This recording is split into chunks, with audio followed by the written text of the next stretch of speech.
Facebook ads as we know it has changed forever, and 99% of people are not ready for it. Meta has just finished rolling out the full Andromeda update, their massive AI-centric overhaul, and this has fundamentally rewritten how Facebook ads work and how you need to set up your ads to remain profitable. But as always, there is good news along with the bad news. Now, you could take advantage of this unique moment and get ahead of the competition to drive lower CPAs and higher return on ad spends. So in this video, I'm going to take you through the 5 biggest changes and trends that I am seeing in Facebook ads. And I want to give everyone a huge warning. Most people are doing the exact opposite of what I'm recommending, specifically in number 1 and number 2. So without further ado, let's jump in. So the first trend that I am seeing is actually an anti-trend. This is what everyone's doing and what I want everyone to do the opposite of, because we are doing the exact opposite. If you've been watching the Andromeda updates and videos about Andromeda, you've probably been hearing people talking about launching less ads,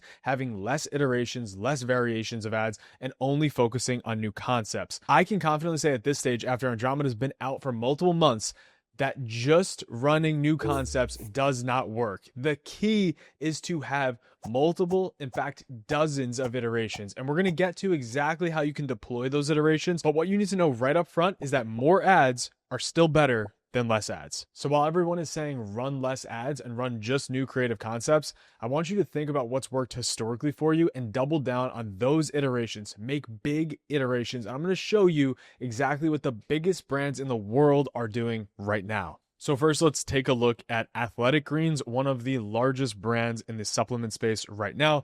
They're running in total 4,991 active ads, which we can see here in the top right corner. They launched 720 new ads in the last 14 days. Does that sound like a brand who's actually launching less ads? Also, if we look at their media mix right here, we can see the total number of ads they've had active over the last 365 days. This chart is going up every single week. You can see back in 2024, they were running somewhere around 600 total ads. And in this last week, they're running over 5,000 active ads. Those aren't just total ads that they've launched. Those are active ads in the ad account. Let's take this a step further. Let's go to one of the biggest single brands in the entire world, Nike. 18,787 active ads, 2,993 new ads in the last 14 days. And just like Athletic Greens, look at this trend. Last year at this time, they were running around 1,700 active ads. This year at this time, they are running nearly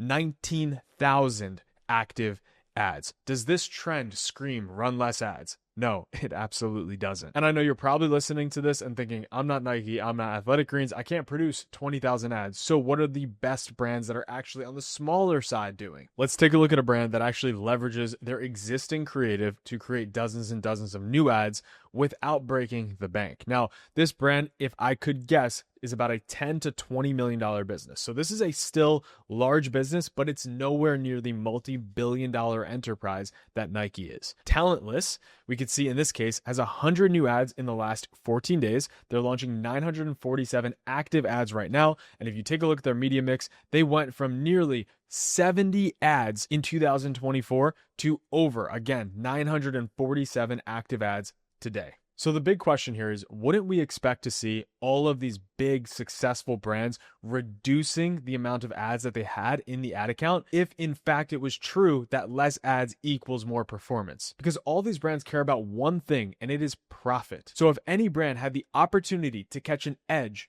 wouldn't they be running less ads if that in fact worked better? And we would very quickly and sharply see all of these trend lines that I'm displaying on my screen right now drop down suddenly post Andromeda. But that is just not the case, and it comes from one very simple reason, which leads me to my second point. Creative is the new targeting. Everyone has heard this, but what on earth does this actually mean? Most people take this as whatever creative I'm going to put is going to find the most relevant audience, and that's it. I'm just going to keep making the same creative that I always make. I'm always going to keep running the same things, and I'm going to build iterations off of the same concepts forever and always. And that right there is what keeps you in that flat line. That is why you cannot scale. That is why number 1 doesn't work for you. And that is why number 2 is even more important. If anything, I would actually call this 1A and 1B. Now, because creative is targeting, you need to take advantage of this and actually find ways to expand your audience. This is where new concepts come in.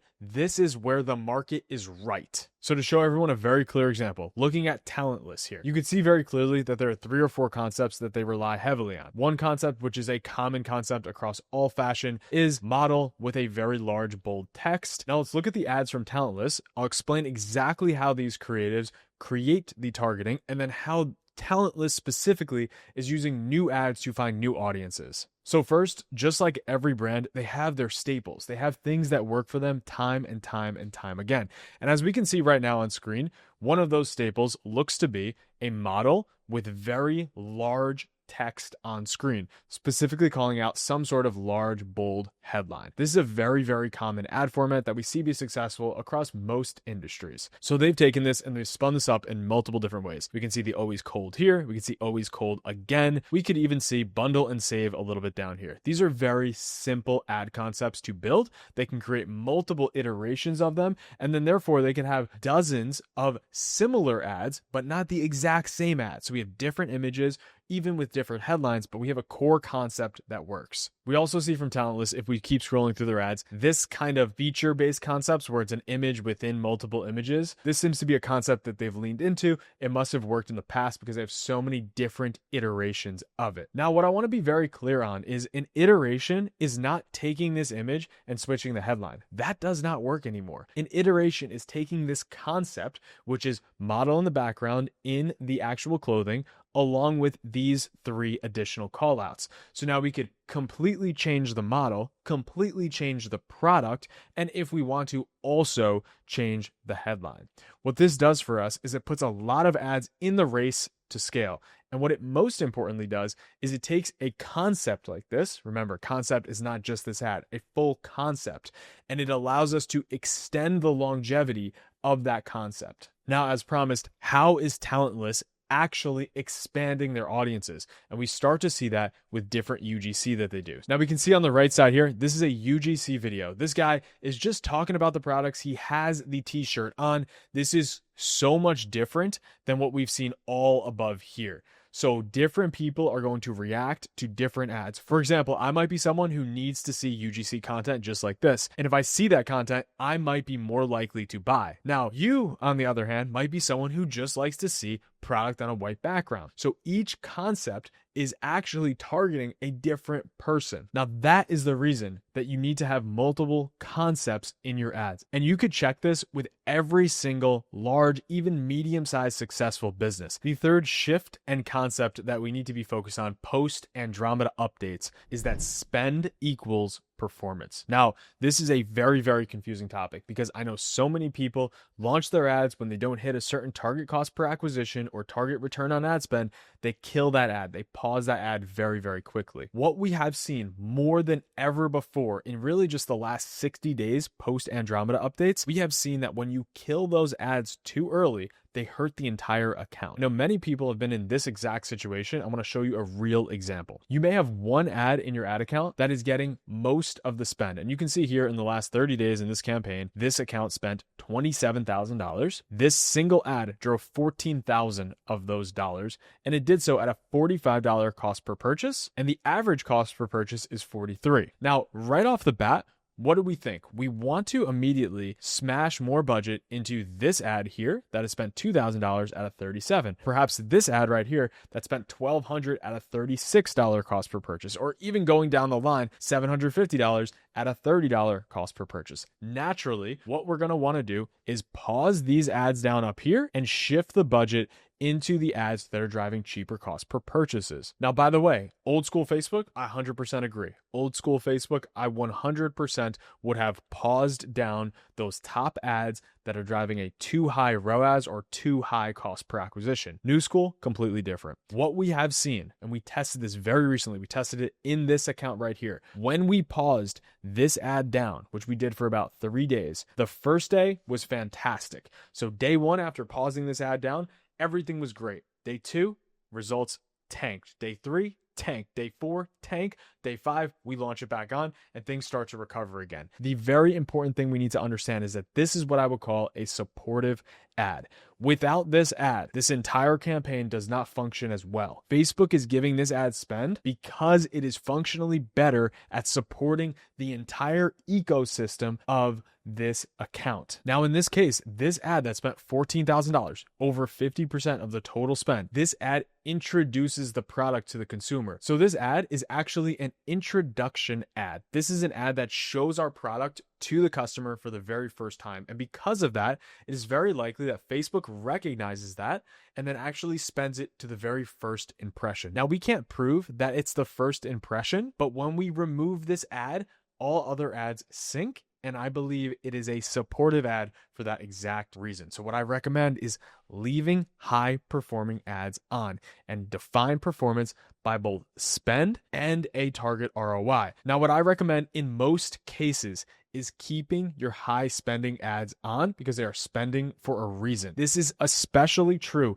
if you are hitting your cost per purchase or hitting your target return on ad spend. If you're hitting that, don't try to squeeze an extra couple percentages out by pausing these high spending ads down. Just keep them and let them be supportive. There is one thing you need to be careful of. If you go into your columns and you edit your columns, you'll be able to see all secondary metrics. And one thing that we want to actually look at are click-through rates, CPCs, and engagement rates. So if we just take a look at CTR all and CTR link click-through rate and click apply, you may be able to find that one or two of these ads have very, very high click-through rates. So again, this is a great example. This very first ad has a 2% click-through rate where the average in the account is only 1.56. And if you just look very quickly down the line here, you can see nothing is even close to 2%. Because this has a high CTR all, which means someone clicked on the comments, clicked like, shared it with a friend.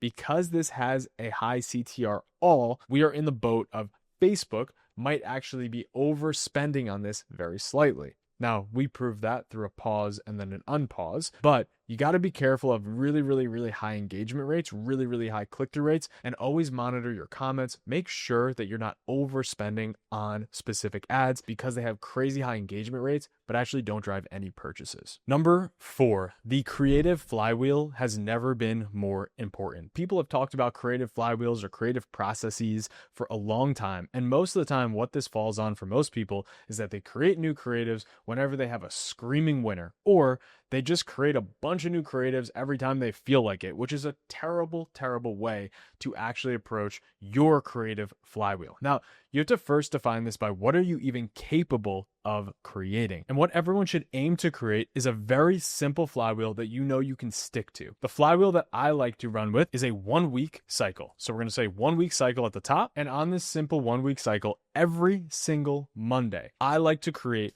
1 home run and 5 iterations. A home run we're going to find from our competitors. A home run is going to be that thing that you saw on Instagram or you saw on Facebook that you're like, that's a cool idea. Let me see if I could execute it. The iterations are simply based on what is working the best in your ad account. So going into your Facebook Ads Manager, looking at what drove the most purchases, ideally looking through your columns, comparing attribution settings, and going to incremental attribution and comparing by incremental attribution. A cost per incremental attribution is key. Taking those and creating those first 5 iterations. And that is the exact flywheel that we like to run on. So we go from 5 iterations, we launch those iterations, we wait 7 to 14 days to actually understand what are those ads doing for us? Are they picking up? Are they not picking up? Are they getting spent? And then after that 7 to 14 day period, which again would define your cycle, you're then going back to the drawing board. You're creating 1 home run and 5 iterations. It is a really, really simple thing. You're literally launching ads, waiting a few days, briefing for new ads, and then launching new ads. Constantly launch, create, launch, create, launch, create. Always focused on what is actually driving the most return for my business because those ads are going to do the best for you long term. And then finally, the 5th shift that I am seeing more than ever, something I was so skeptical on, is flexible ads. Andromeda, because of the way it treats iterations, you need to be a little careful about how you package these all up. Because for example, if you launch 20 iterations of a very similar concept without very massive changes across these ads, you're going to find that only a few of those ads actually get spent and others might not even get any delivery at all. That is the entire Andromeda method, where it's focused on not exploring the entire upload, but just unique concepts. So how do we battle that? How do we fix that one piece? The way that we fix that one piece is by testing flexible ads. Now, when flexible ads first came out, I was no way, you cannot do this. This doesn't make any sense. And then lo and behold, they launch Andromeda and it makes sense. So they built this product literally for this algorithm. What flexible ads allow us to do, as you can see right here in my ad creative section, 0 of 10. I am able to launch 10 ads at the same time. Now, why this works so effectively is because when we go to add images or add videos here, we could launch ads here that are very similar. For example, if you had 2 ads that were the exact same person wearing the exact same shirt, but you had 2 separate headlines, you could launch those both into this flexible ad. What this is going to do is treat the ads as a unit. It's going to say, when these ads run, they are one. We're not trying to take all of our different concepts and throw them in flexible ads. We're just trying to take very similar iterations of ads, perhaps different headlines. Maybe someone's wearing a hat versus not wearing a hat. Maybe the lighting or the filter is changed. Very old school iterations can get thrown into a flexible ad. There's one thing I want to warn you about. You're right now not going to be able to see which of those little iterations work the best. And I actually think this is a feature, not a bug. This is a feature because these ads work as a unit.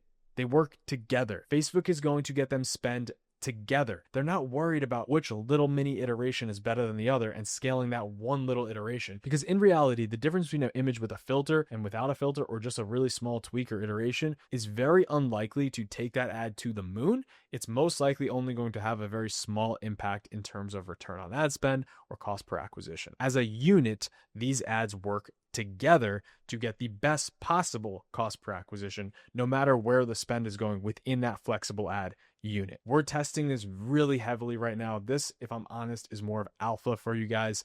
And I hope that these 5 shifts were super helpful for you. And the last thing I'll mention here is that if you need real help in your ad account, if you actually want pros who are on top of shifts just like this, who could explain the way that I am explaining, then go down in the description and go to themoonlighters.com/apply to see if you are a fit to work with us. And that is all for today's video. Let me know if you have questions in the comments, and I'll see you in the next one.